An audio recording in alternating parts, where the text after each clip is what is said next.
Yo, right, welcome back to the channel. So if you're new to the channel and you haven't subscribed, link is in the corner, smash that for me. Before we go any further, make sure you get a cup of tea on and plenty of bicky wickies. Right, today we're going to be changing the consumer unit on one of the jobs that we have been working on.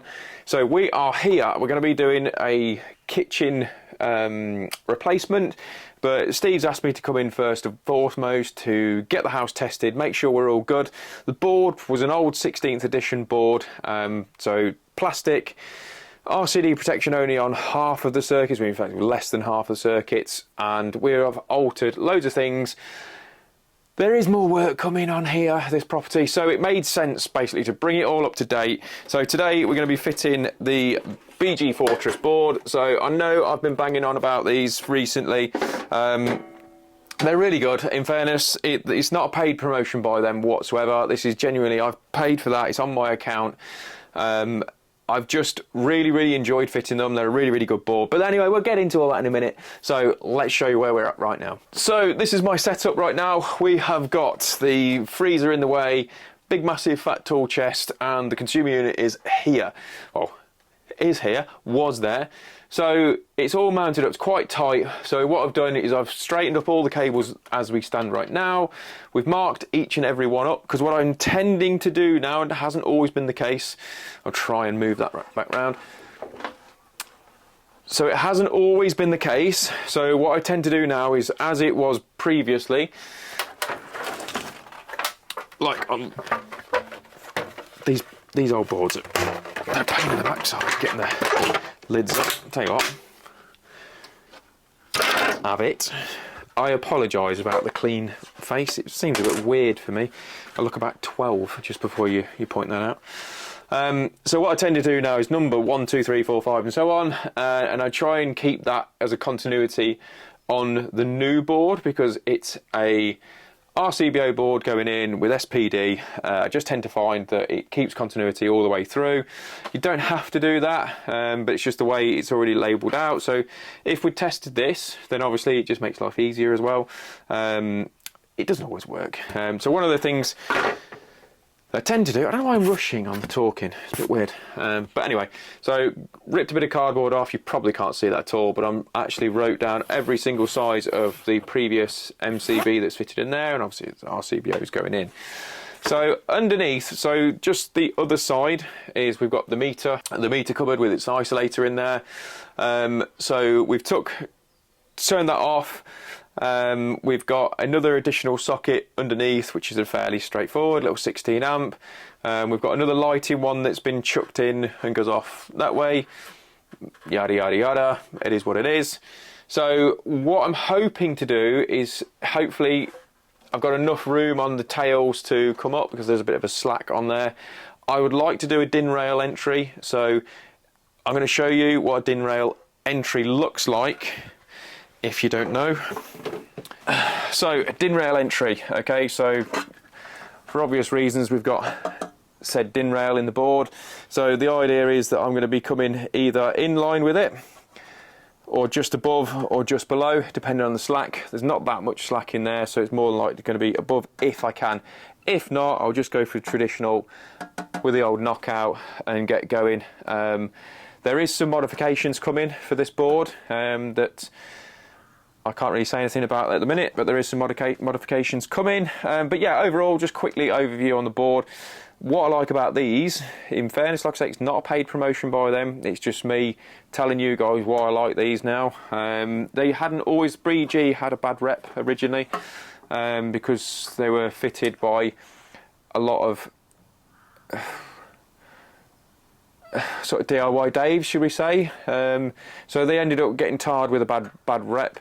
They've also done a hell of a lot of work on the actual boards themselves, so they're a lot stronger. So on some of the other boards, if you do that, it really flexes like mad.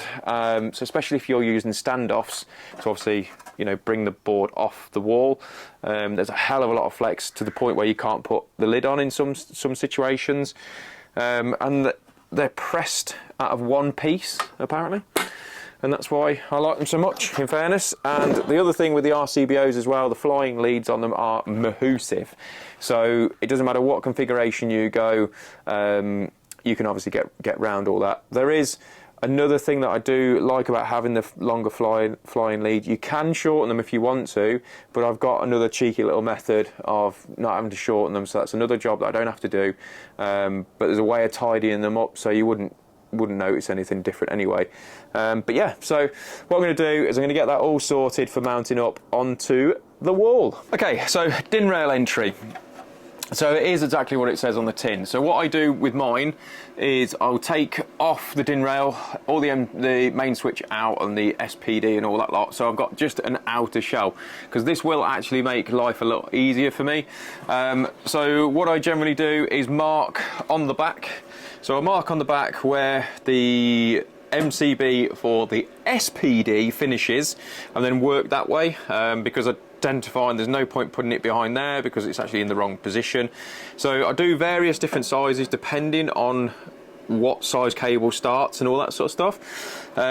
This one here, so this centre one, centre fixing here, I don't tend to put anything in there because I find I've tried before drilling that out and it ended up going horribly wrong and making a bit of a mess. So on this one, because of the cable length, I've gone just above the DIN rail rather than below it. I tend to find if you go right smack in the centre, for me anyway, if you go smack bang in the centre of the actual DIN rail, when you're clicking the RCBOs on, that they tend to fall, like basically foul up on that, so causes me a headache and I don't really like that. So what I've done before in the past is just gone all the way down. I've just filled all this, so I'm going to put a couple more in just in case, but it's for future proofing really, because then somebody else hasn't got to knock a massive hole in. Money spider. I haven't got to knock another hole in, so I'll generally just put another couple more in there, just for future growth, that sort of thing, so then somebody else can come in and, you know, whip them out. But that's how I do mine. So if you do it any differently, just leave it in the comments below. But yeah, so this big Mahusive hole here is we're going to be putting the meter tails through that one. In fairness, that is probably the best course of action for this job, because if you've seen, there's a big gaping hole which will fire seal all that up because it is massive. So yeah, so that's how I do mine. A little tip for you.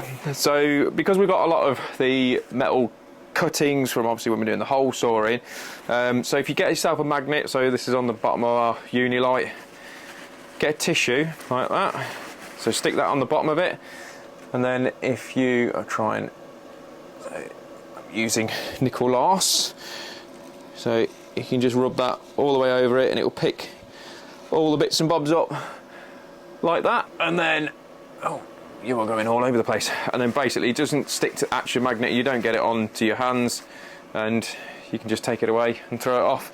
So obviously we'll bang all that off anyway, but if you were on and you didn't have the mat, little top tip for you. Okay, so the board is on, so little tip for you. So yes, this seems to take a little bit longer initially, but it will speed things up. So a little tip is when you're mounting all these through, is like form them to the back of the board, if that makes any sense. So you can actually put the form on, because as you're pushing the board back, it just makes life a lot easier. So you may have noticed there's a couple of cables here and here. So these are for, there's a socket just down below here, and then I think that feeds off to the garden, but we're redoing all that.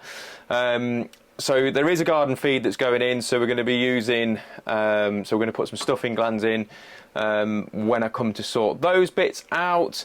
So yes, so it is a bit of a faff initially, but I think in the fairness, I think in the long term it'll actually be a lot smarter. So if you notice that all the actual CPCs are much longer because of the type of board that came off, the earthing bar was basically on the left hand side, so it meant that obviously they're a lot longer, and that's really what we need the length on anyway, is all the CPCs to dress them in and get them up over there.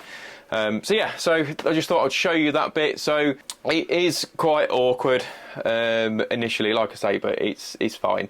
So what I'm going to do now is going to get the trunking lid on, because then that tidies that away, and that's one less thing for me to sort out. And then I'm going to start dressing in each cable, should we say. So we'll get all the CPCs in all in one go, and then they are done and dusted. But yeah, so it is a long term it's better, in fairness, and it is quicker, I'd say. if we're being pros and cons about it, it's a little bit faster if you just smack out the top here because you can chuck all the cables through, but then you've got to dress it a lot differently. But yeah, so it is what it is. If you have a go, give it a go, what you got to lose?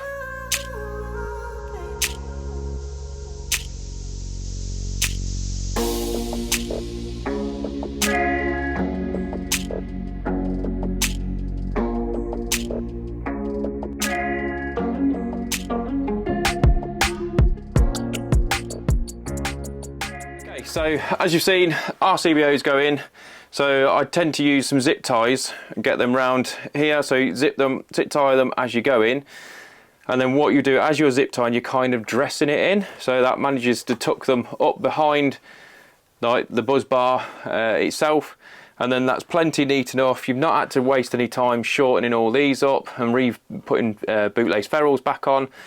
So I've dropped in another RCBO ready for the garden supply when that goes on. I had to change the plan slightly because for the gas and water bonding I had to drill another access hole up the top, because where these were coming in down here actually well, they were just too short really. That's basically the gist of it, and rather than extend them, redid the hole. Always bring my CPCs up so where they all sort of match up, which is what we've done there. I mean, obviously we've got to dress it in a bit more, but yeah, the gist of it is now is that the idea is that you just neatly fold those over. All right, I've got to dress those in properly, but you get the gist of it. And then they will go over all nice and easy, so there's no real stress in doing that now. So won't take long, all those will all be dressed in. They're all numbered up, ready to go. We're putting, so this is the lighting circuit, which is down here, I think it's for outside lights, and then this one's for the socket below. So we're just going to take that out of there. So we're going to take the cable out of the socket below and install that back into it. But yeah, so I'll get those bashed in now.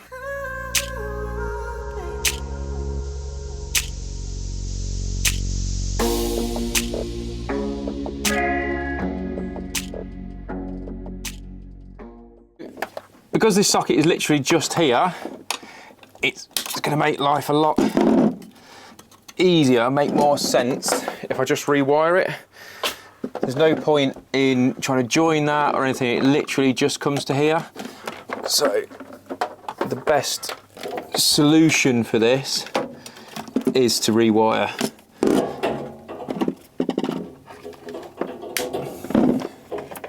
It's all a little bit awkward. Right, so as you can see, got some power on. So the power's back on, so we're just going to get a little bit more testing sorted and finalised. So just to recap, so why do I look so orange? I think it's that bulb, or lamp if you want to be efficient. So yeah, it looks like I'm orange. I am like one of the Oompa Loompas right now. So we've used the original meter tails rather than pulling them all through. Flexi tails, not really much point because they're absolutely fine. So we've put one of these quick fix junction boxes on to extend that lighting circuit that goes off that way. So it turns out that that circuit that is down now is the bell transformer. It's not needed, but it's there just in case somebody else wants that in a future date. Because really, you could put the ring door camera on that. It's just started raining, perfect. So yeah, so we're basically neating all this up. Now, I do normally use the buzz bar, the MCB blanks, but I tend, well, I forgot to order them. Yeah, that's basically it. So yeah, so I find that doing it this way, tucking the cables up underneath, seems to be the neatest way of doing it. You could go more and spend more time on it if you want, but obviously it's a real world install. So yeah, so it's a pretty straightforward. So like I said, that socket there powers up the fridge and the freezer. So it's easier to rewire it than mess about with that trying to extend it. But this one, it goes off that way and off elsewhere, so we don't want to be doing that. But yeah, so just all that's left really for me, bit of testing, get the board all sorted, all the front on, and a bit of labelling. So right, I'll catch up with you in a second.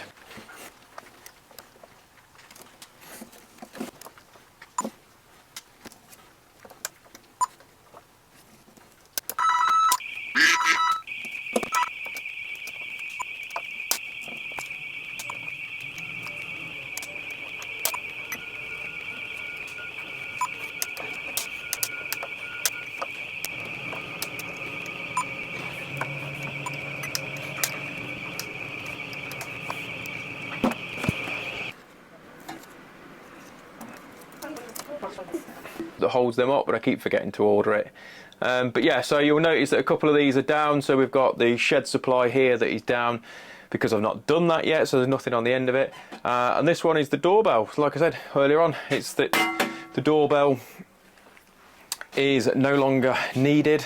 See, look, less Dickinson style now. So right, that's another one done. So on to the next one, which is what have I got next? What have I got next to do? I have got another board. So another board to do, outside sockets. Yeah, another board, outside socket, and full testing obviously on that, and a few spare. So right, that is me. Hope you've enjoyed the video, and if you have and you haven't yet subscribed, please make sure you do, and also give us a thumbs up if you like it.